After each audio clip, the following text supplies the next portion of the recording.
Welcome back one second friends हमारे इस प्यारे से प्लेटफॉर्म पे जिसका नाम है त्रिशांत एकेडमी। और दोस्तों आज मैं आपका मिश्रा सर लेके आया हूं क्लास 8th का one of the most important topic. दोस्तों ये आपके क्लास का इंपॉर्टेंट टॉपिक तो है ही है, इस बार जो एनुअल एग्जाम में होने वाला है ये, तो दोस्तों यहाँ के तो इंपॉर्टेंट है ये, साथ ही साथ आपके इन फ्यूचर जितने भी कॉम्पिटेटिव एग्जाम्स होते हैं, जितनी भी आपके हायर स्टैंडर्ड है, मीन्स दैट कि 9th से लेकर क्लास 12th तक जो भी फिजिक्स बैकग्राउंड से पढ़ रहे हैं उनके लिए बहुत ज्यादा इंपॉर्टेंट है। तो अगर मैं यहाँ पे 8th हटा के आपको लिख दूं कि क्लासेस ऑल, तो ये कोई गलत नहीं होगा, सारी क्लासेस के लिए इंपॉर्टेंट है ये, ठीक है। क्योंकि आज हम बेसिकली पढ़ने जा रहे हैं रिफ्लेक्शन ऑफ लाइट।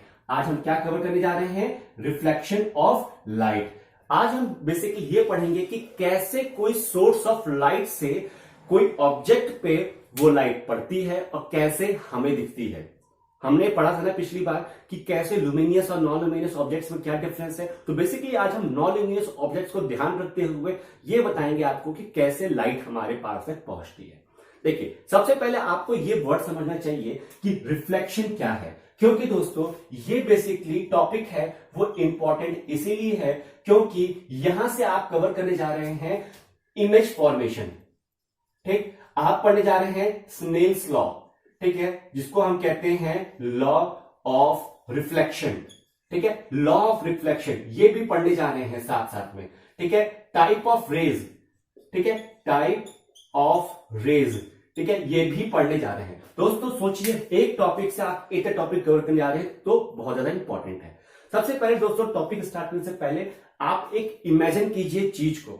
आप एक चीज इमेजिन कीजिए कि एक सोर्स ऑफ लाइट है। जब उस सोर्स ऑफ लाइट से हमारा लाइट एमिट होता है तो light will always travel in the straight line. ये प्रॉपर्टी आपने जान ली थी पिछले वीडियो में, ठीक है। तो जब लाइट स्ट्रेट लाइन पे फॉलो कर रही है तो किसी ऑब्जेक्ट पे गिरेगी, है ना, किसी ऑब्जेक्ट पे वो पास होगी, किसी ऑब्जेक्ट को टच करेगी, देन वहां से वो लाइट रिफ्लेक्ट होती है दूसरे डायरेक्शन में। अब ध्यान से देखिएगा ये डायग्राम में, ठीक।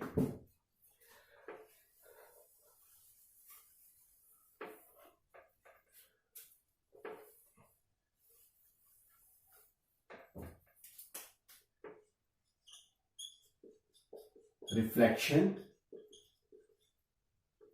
Of light. अब देखिए फ्रेंड्स कि अगर हमारा ये सोर्स है, ठीक है, सन है ये, ठीक, ये हमारा सोर्स है और ये यहां पे हमारे पास एक ऑब्जेक्ट है, मतलब मान के चलो एक रखा हुआ है। तो यहां से एक बीम ऑफ लाइट आती है और यहां से ये टकरा के वापस जाती है। ठीक, यहां से एक बीम ऑफ लाइट आती है, यहां तक आती है और ये जो टेबल रखा था ये टेबल है बेसिकली, ठीक है, ये टेबल है, टेबल के पास तक आई और यहां से इस पॉइंट से टकराई और वापस चली गई। और यहां पे क्या था? ये रिसीवर एंड था। तो रिसीवर ने ये देखा कि हाँ यहां पे क्या है, एक हमारे पास टेबल है, ठीक है। तो एक सोर्स है, एक रिसीवर है और एक ऑब्जेक्ट है। मैंने क्या बोला था कि light will always travel in the straight line. जब भी कोई हम ऑब्जेक्ट को देखते हैं we can only see the object by the reflected light.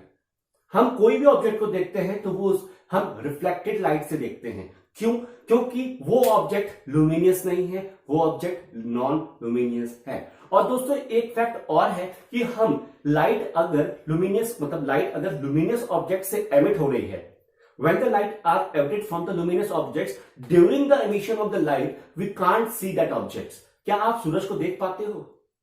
जब वो लाइट एमिट करती है ना प्रॉपर स्ट्रेंथ में आके, तो क्या आप सूरज को देख पाते हो? नहीं। क्या आप बल्ब को देख पाते हो प्रॉपर? अगर वो एमिट कर रही है, हाई वोल्टेज मिल रहा है उसको, तो हाइड्रोजन को देख पाते हो? नहीं। जब वो ऑफ हो जाता है तब हम उसको देखते हैं, या उसकी इंटेंसिटी कम हो जाती है, वोल्टेज कम हो जाता है, तब हम उसको देख पाते हैं। चलो वो तो आपकी अलग बात थी, लेकिन आप यहां पे ध्यान देखिए कि लाइट अगर एक सोर्स से आती है, ऑब्जेक्ट पे टकराती है और वो दूसरे एंड पे रिसीवर उसको देखता है, तो हम क्या कहते हैं कि the light rays are reflected. अगर मैं इसकी डेफिनेशन लिखूं तो ये गलत नहीं होगा कहना कि व्हेन अ स्ट्रेट, ध्यान से देखिएगा, when a straight beam of light emit from ये क्या है, beam of light emit from the source travel and reach to any object, then it by reflection bracket में डाल दीजिए, by reflection it reflected and reach to receiver end. This is called reflection of light.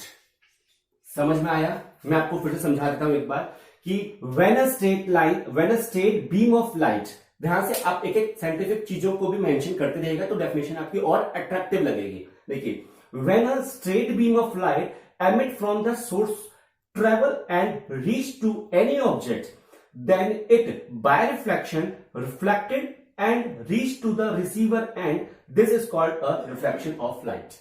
Simple definition है कि अगर कोई source से हमारी light निकलती है और स्ट्रेट बीम ऑफ लाइट पे जाती है तो जब किसी ऑब्जेक्ट के ऊपर टकराती है ना, तो वहां से वो रिफ्लेक्ट होती है और सोर्स तक वो पहुंचती है. इतनी चीज समझ में आई. अब हम थोड़ा सा डिटेल जानेंगे इसके बारे में, रिफ्लेक्शन ऑफ लाइट क्या है. तो आपने इसको नोट डाउन कर लिया. अब देखिए डिटेल में थोड़ा सा.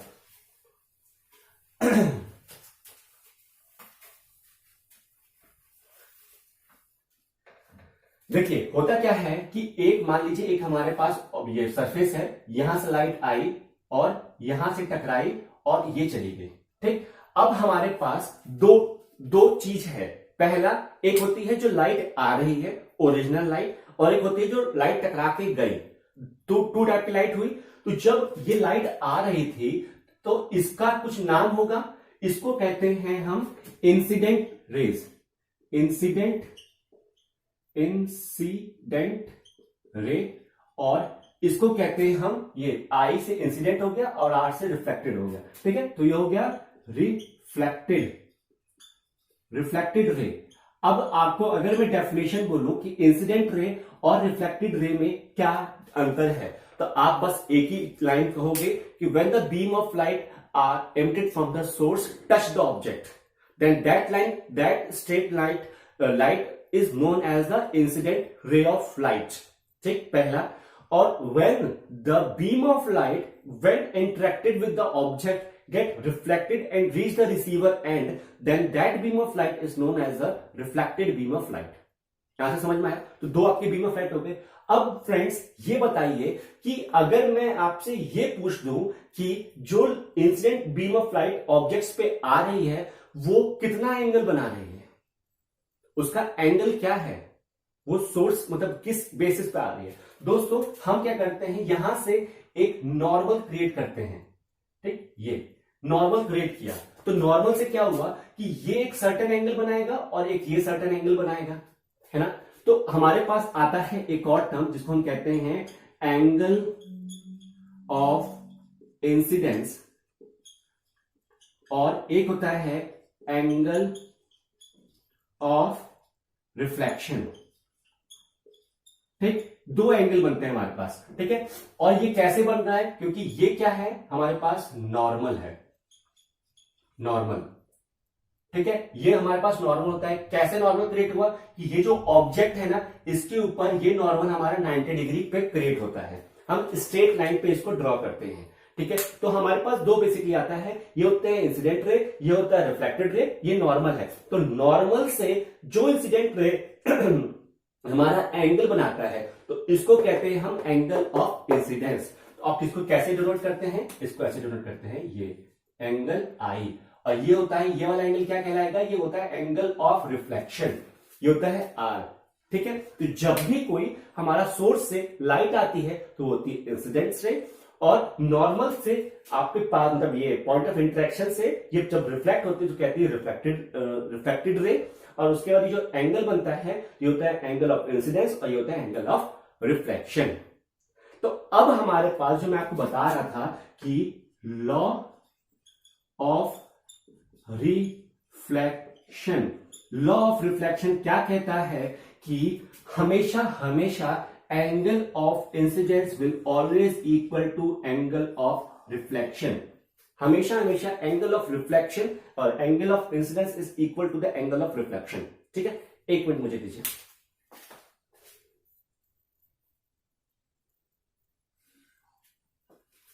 ओके ओके, ठीक, यहां तक चीज समझ में आ गई। Angle of incidence is always equal to angle of reflection. ठीक है, वो थोड़ा सा ग्लिच हो गया था इसलिए। ठीक है, तो आपने आज बेसिकली ये चीज सीख ली कि रिफ्लेक्शन ऑफ लाइट में क्या होता है। ठीक है, आपने कवर किया इंसिडेंस रे, reflected ray, angle of incidence, angle of reflection और लॉ ऑफ रिफ्लेक्शन।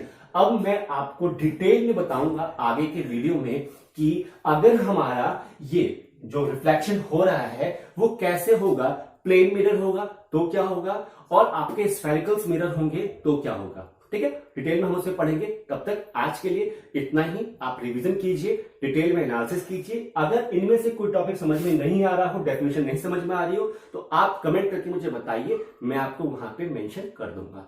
ठीक है दोस्तों, मिलते हैं नेक्स्ट वीडियो में एक धमाकेदार सेशन में, और उसमें हम जानेंगे कि इमेज की कंस्ट्रक्शन कैसे हो रहा है।